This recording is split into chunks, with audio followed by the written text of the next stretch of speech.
शांतम शाश्वतम परमयम नघम निर्वाण शांति प्रदम ब्रह्मा शंभु फनिंद्रेशम निशम वेदांत वेगम विभुम रामाख्यम जगदीश्वरम सुरगुरुम माया मनुष्यम वंदे हरम रघुवरम भूपाल चूड़ामणिम। इसका अर्थ है कि हमारे प्रभु श्री राम शांत है, सनातन है, सभी को साथ लेकर चलने वाले हैं, और यही परिभाषा हमारे प्रभु राम की है और यही परिभाषा हिंदू की है। हिंदू हिंसक नहीं है, हिंदू शांत है, और बिहार सबको लेकर साथ चलने की परिभाषा पर विश्वास रखता है।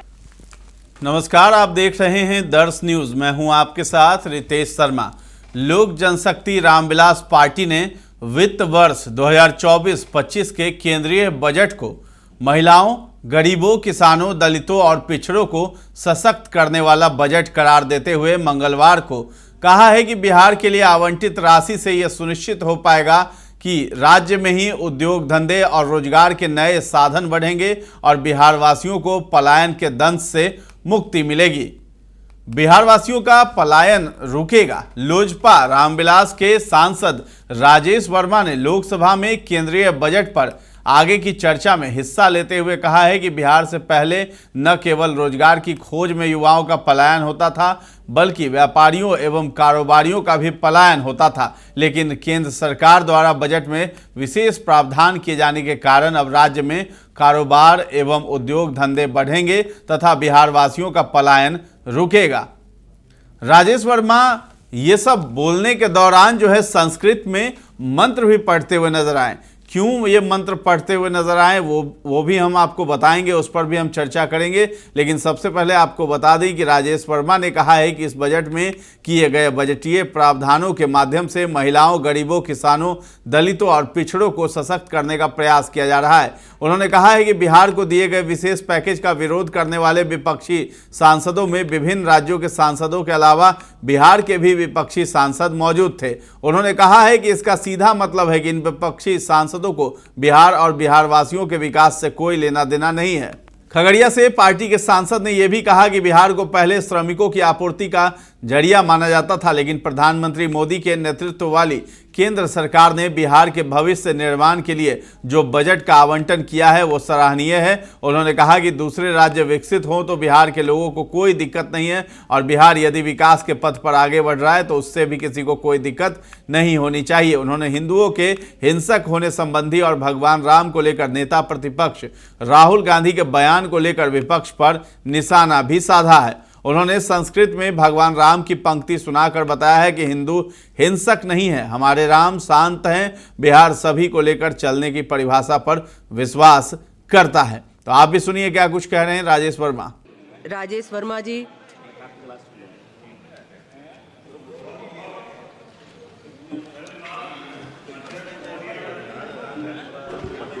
बहुत बहुत धन्यवाद अध्यक्ष महोदया, आपने बजट के ऊपर आज मुझे बोलने का अवसर दिया।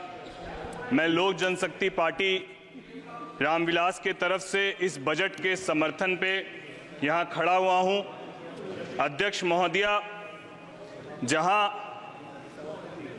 जहाँ इस बजट में युवाओं को, महिलाओं को, किसानों को, पिछड़ों को, दलितों को सशक्त करने का प्रयास किया गया है, वहीं सभापति महोदया इस बजट ने देश के पिछड़े राज्यों में जो हमारा प्रदेश बिहार है उसको विकसित राज्यों के बराबर खड़े होने की जो ताकत दी है, इसके लिए मैं प्रधानमंत्री आदरणीय हमारे देश के प्रधानमंत्री और वित्त मंत्री जी का धन्यवाद देता हूं।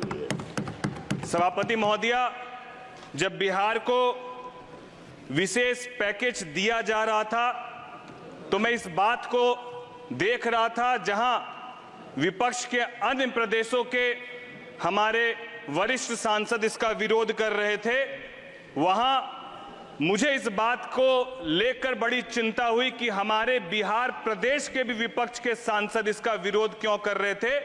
यह समझ से परे है।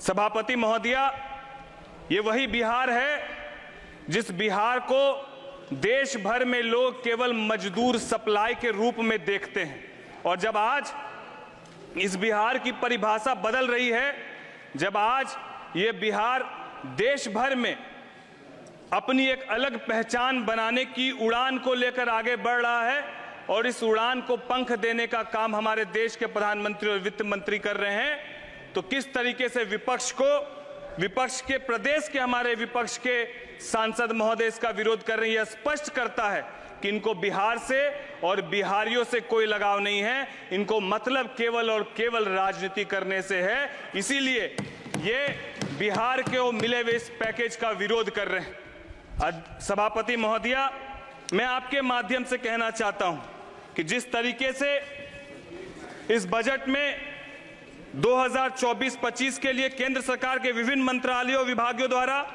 महिलाओं के कल्याण और सशक्तिकरण के लिए 3.3 लाख करोड़ रुपए का आवंटित किया गया, जिस तरीके से विगत 10 वर्षों में 4 करोड़ पीएम आवास के माध्यम से जो आवास आवंटित किए गए वो ज्यादातर महिलाओं के नाम पर आवंटित किए गए। इस बजट में कृषि से संबंधित क्षेत्र के लिए लगभग 1.5 लाख करोड़ का आवंटन किया गया, जहां इस बजट में विशेष रूप से रोजगार कौशल प्रशिक्षण और एमएसएमई के माध्यम से युवाओं को न केवल स्किल डेवलपमेंट बल्कि उनको रोजगार से जोड़ने का काम किया गया। और सबसे सुखद कि इस बजट में प्रधानमंत्री जी के पैकेज के अंतर्गत 5वीं योजना के रूप में हमारी सरकार ने 506 कंपनियों में 5 वर्षों में 1 करोड़ युवाओं को इंटर्नशिप के लिए जो जोड़ने का व्यापक यह अभियान चलाया है। इसके लिए भी हम लोग धन्यवाद देते हैं हमारे यशस्वी प्रधानमंत्री जी का और वित्त मंत्री जी का। सभापति महोदया, मैं आपके माध्यम से केवल यही कहना चाहता हूं कि जहां ये बिहार जो नालंदा विश्वविद्यालय और विक्रमशिला विश्वविद्यालय के नाम से वहां से शिक्षा के जगत में पूरे विश्व भर में जाना जाता था, आज बीच के कुछ कालखंडों में 2000 के पहले की, मैं 2005 के पहले की यदि बात कहूं तो कुछ कालखंडों में यह देखा गया कि न केवल बिहार से लोग बाहर मजदूरी के लिए पलायन कर रहे थे बल्कि व्यापारी वर्ग भी बड़ी आबादी में पलायन कर रहा था। आज ये सौभाग्य है कि हमारे बिहार के माननीय मुख्यमंत्री नीतीश कुमार जी के नेतृत्व में और हमारे देश के यशस्वी प्रधानमंत्री जी के नेतृत्व में जिस तरीके से बिहार विकास की ओर अग्रसर हो रहा है, जिस तरीके से बिहार में पलायन रुक रहा है और उद्योग की संभावनाएं बढ़ रही है, बिहार को मिले इस विशेष पैकेज से न केवल एक्सप्रेसवे बनेंगे, न केवल एयरपोर्ट और अस्पताल बनेंगे, बल्कि उद्योगीकरण के लिए भी बिहार अब अपने आप को अग्रतर आगे बढ़ा रहा है। और जब उद्योग लगेंगे तो बिहार के लोग बिहार में ही रोजगार करेंगे।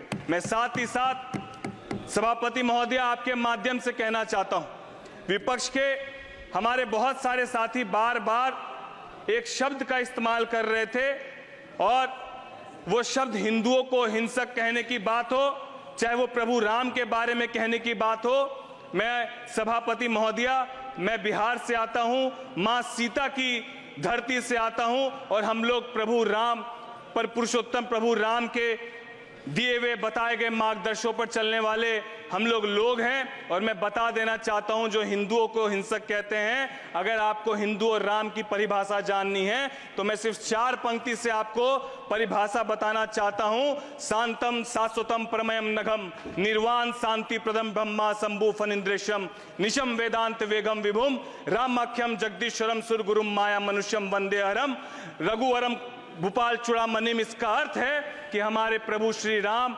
शांत है, सनातन है, सभी को साथ लेकर चलने वाले हैं और यही परिभाषा हमारे प्रभु राम की है और यही परिभाषा हिंदू की है। हिंदू हिंसक नहीं है, हिंदू शांत है और बिहार सबको लेकर साथ चलने की परिभाषा पर विश्वास रखता है। मैं यही उम्मीद करता हूं आप सबसे भी, सभी प्रदेश के हमारे विपक्ष के साथी से भी, कि आप प्रगति करें। इससे बिहार को कोई कोताही नहीं है, इससे बिहार को कोई परेशानी नहीं है, लेकिन बिहार भी जब पिछड़ेपन से विकास की ओर अग्रसर हो रहा है तो मैं आपसे भी उम्मीद करता हूं कि आप भी बिहार की ओर अपनी निगाह सकारात्मक रखें। जिस तरीके से हमारे देश के प्रधानमंत्री और वित्त मंत्री जी ने बिहार को विशेष पैकेज दिया, मैं फिर से कोटि कोटि धन्यवाद देते हुए और बिहार को बिहार फर्स्ट, बिहारी फर्स्ट के विजन के साथ आगे बढ़ाने की जो सोच हमारे नेता आदरणीय चिराग पासवान जी ने रखी, मैं उनका भी कोटि कोटि धन्यवाद देते हुए अपनी वाणी को विराम देता हूं। जय हिंद, जय भारत। माननीय सदस्य श्री अरुण सागर जी। तो राजेश वर्मा ने बजट को लेकर के बताया है कि पीएम मोदी का ये सराहनीय कदम है और बिहार में जो बिहार के लिए राशि आवंटित की गई है इससे बिहार में पलायन रुकेगा और बेरोजगारी घटेगी। तो फिलहाल इस खबर में इतना ही है। दर्श न्यूज के साथ बने रहें और अभी तक हमारे चैनल को आपने सब्सक्राइब नहीं किया तो जरूर कर लें। धन्यवाद।